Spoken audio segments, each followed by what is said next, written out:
नमस्कार मेरे प्यारे साथियों, आप सभी का स्वागत है जीके शुभम स्टडी में। और आप लोग कैसे हैं? आशा करते हैं कि आप लोग स्वस्थ होंगे, मस्त होंगे, जहां भी होंगे अपने अपने तैयारी में व्यस्त होंगे।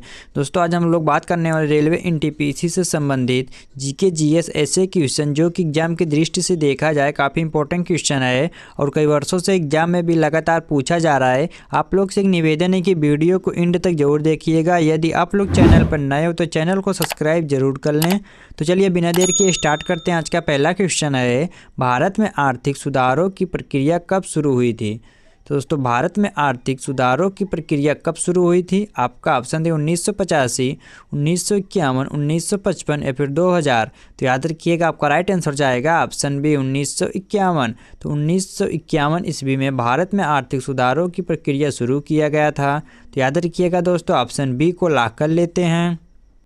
चलिए अगला क्वेश्चन देखते हैं, काफ़ी इंपॉर्टेंट क्वेश्चन है। न्यूनतम समर्थन मूल्य किससे संबंधित है? दोस्तों न्यूनतम समर्थन मूल्य जो है वह किससे संबंधित है? आपका ऑप्शन दिए उद्योग, कृषि, व्यापार या फिर सेवा क्षेत्र।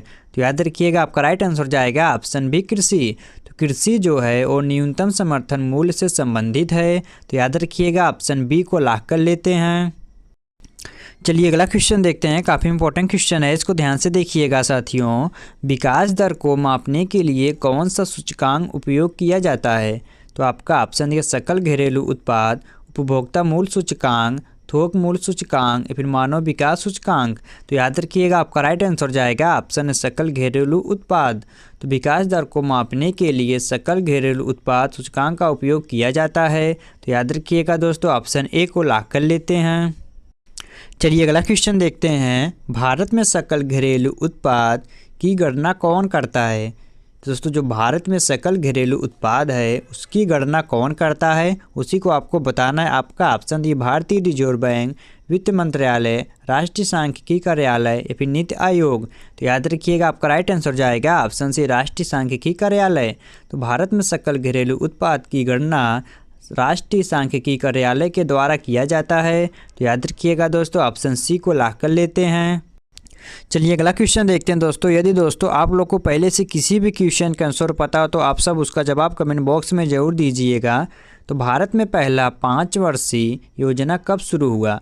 दोस्तों भारत में पहला 5 वर्षीय योजना कब शुरू हुआ था? आपका ऑप्शन दिया 1947, 1951, 1956 या फिर 1961। तो याद रखिएगा आपका राइट आंसर जाएगा ऑप्शन बी 1951। तो 1951 ईस्वी में भारत में पहला 5 वर्षीय योजना शुरू किया गया था। तो याद रखिएगा ऑप्शन बी को लॉक कर लेते हैं। चलिए अगला क्वेश्चन देखते हैं, काफ़ी इंपॉर्टेंट क्वेश्चन है। भारत के हरित क्रांति का मुख्य उद्देश्य क्या था? दोस्तों जो भारत के हरित क्रांति का मुख्य उद्देश्य था वह क्या था? आपका ऑप्शन दी औद्योगिकीकरण, खदान उत्पादन बढ़ाना, विदेशी व्यापार बढ़ाना या फिर पर्यावरण संरक्षण। तो याद रखिएगा आपका राइट आंसर जाएगा ऑप्शन बी खदान उत्पादन बढ़ाना। तो भारत के हरित क्रांति का मुख्य उद्देश्य खदान उत्पादन बढ़ाना था। तो याद रखिएगा ऑप्शन बी को लॉक कर लेते हैं। चलिए अगला क्वेश्चन देखते हैं, भारतीय रिजर्व बैंक का मुख्य कार्य क्या है? दोस्तों भारतीय रिजर्व बैंक का मुख्य कार्य क्या है? आपका ऑप्शन है मुद्रा नोट जारी करना, बैंकिंग नियमन करना, मौद्रिक नीति को लागू करना या फिर उपयुक्त सभी। तो याद रखिएगा आपका राइट आंसर जाएगा ऑप्शन डी उपयुक्त सभी। तो भारतीय रिजर्व का मुख्य कार्य मुद्रा नोट जारी करना है और बैंकिंग नियमन करना, मौद्रिक नीति को लागू करना। तो याद रखिएगा दोस्तों ऑप्शन डी को लॉक कर लेते हैं। चलिए अगला क्वेश्चन देखते हैं दोस्तों। ये क्वेश्चन पिछली बार पूछा भी गया था। भारतीय मुद्रा रुपया को किसने जारी किया था? दोस्तों जो भारतीय मुद्रा रुपया है वह उसको किसने जारी किया था? आपका ऑप्शन दिए भारतीय रिजर्व बैंक, वित्त मंत्रालय, भारत सरकार या फिर सेबी। तो याद रखिएगा आपका राइट आंसर जाएगा ऑप्शन ए भारतीय रिजर्व बैंक। तो भारतीय रिजर्व बैंक द्वारा भारतीय मुद्रा रुपयों को जारी किया गया था। तो याद रखिएगा ऑप्शन ए को लॉक कर लेते हैं। चलिए अगला क्वेश्चन देखते हैं दोस्तों आप लोग जितना भी क्वेश्चन को देख रहे हैं आपके लिए काफ़ी एग्जाम में हेल्पफुल आने वाला, तो आप लोग काफ़ी ध्यान से देखिएगा। भारत में सबसे ज़्यादा रोजगार किस क्षेत्र में है? दोस्तों भारत में सबसे ज़्यादा रोजगार किस क्षेत्र में पाया जाता है? आपका ऑप्शन है कृषि क्षेत्र, सेवा क्षेत्र, औद्योगिकी क्षेत्र या फिर तकनीकी क्षेत्र। तो याद रखिएगा आपका राइट आंसर जाएगा ऑप्शन है कृषि क्षेत्र। तो भारत में सबसे ज़्यादा रोजगार कृषि क्षेत्र में ही है। तो याद रखिएगा दोस्तों ऑप्शन ए को लॉक कर लेते हैं। चलिए अगला क्वेश्चन देखते हैं दोस्तों। यदि दोस्तों आप लोग अभी तक चैनल को सब्सक्राइब और लाइक नहीं किए तो चैनल को सब्सक्राइब और एक लाइक ज़रूर कर लीजिएगा। तो लॉरेंज कर्व का उपयोग किसके अध्ययन के लिए किया जाता है?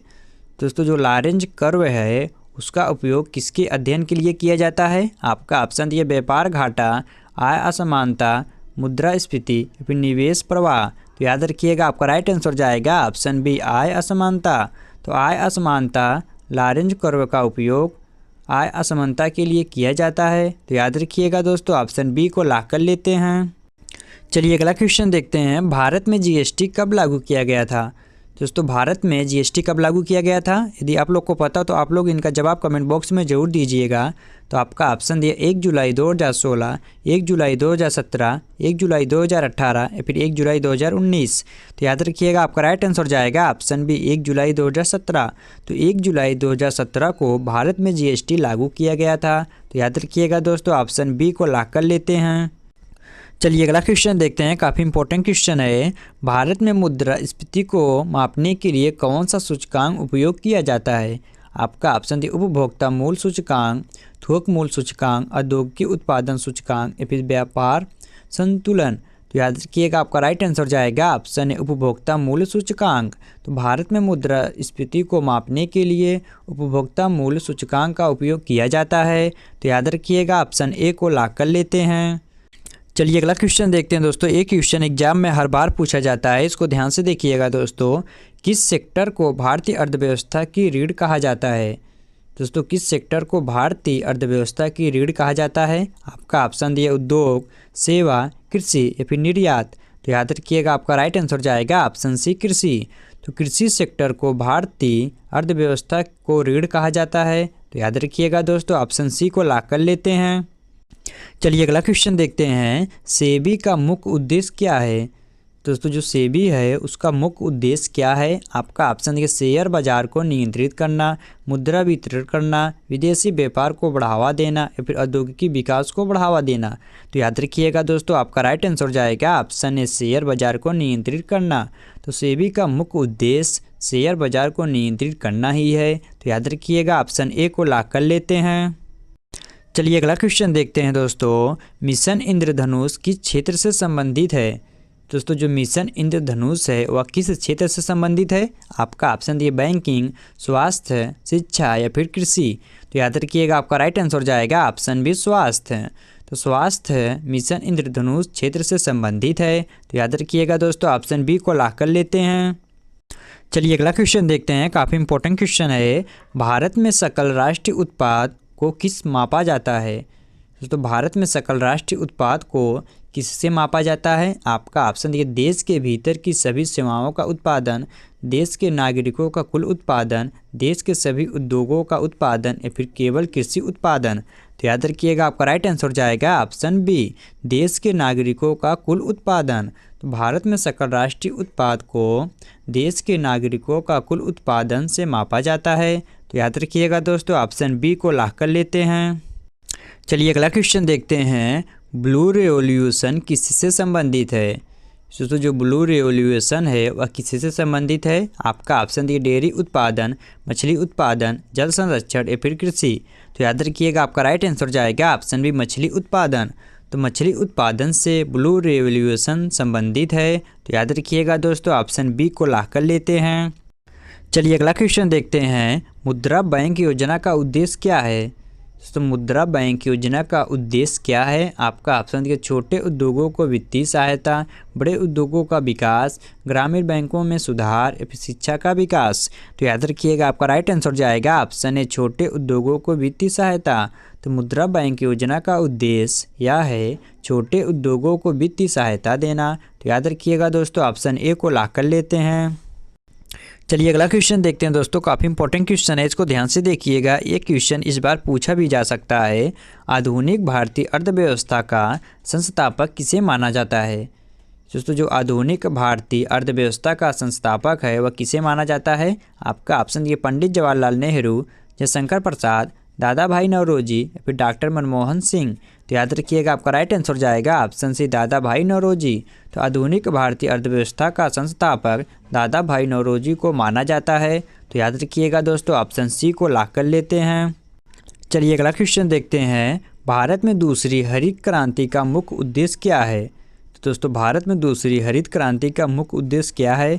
आपका ऑप्शन दिए जल संरक्षण, दलहन और तिलहन उत्पादन बढ़ाना, पशुपालन में सुधार या फिर चावल और गेहूं उत्पादन बढ़ाना। तो याद रखिएगा आपका राइट आंसर जाएगा ऑप्शन बी दलहन और तिलहन उत्पादन बढ़ाना। तो भारत में दूसरी हरित क्रांति का मुख्य उद्देश्य दलहन और तिलहन उत्पादन का बढ़ाना है। तो याद रखिएगा ऑप्शन बी को लॉक कर लेते हैं।